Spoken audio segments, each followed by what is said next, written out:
In this video I'll show you how to replace the battery inside of your Mitsubishi key fob, just like this one here. First step, just turn it on the other side, and here you notice there's a small tab, something. You need to push it in this direction while you're pulling the physical key that is inside your key fob. Once this is removed, just look on this side, there's a small slot here. You'll need a flathead screwdriver, or you can also take a knife, jam it inside and turn. You don't need a lot of effort.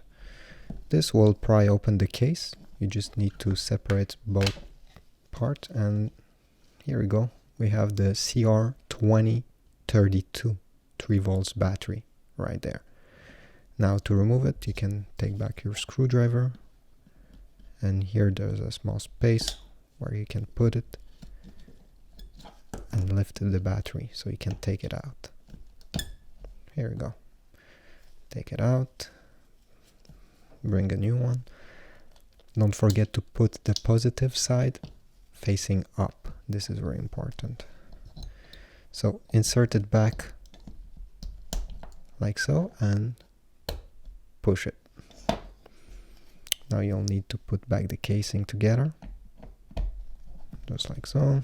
Click it in place, make sure everything is tight so there's no water that can get in. And finally, you can put back your key inside this way. Thanks for watching, and please give us a like and subscribe if this video helped you change your battery. Thanks.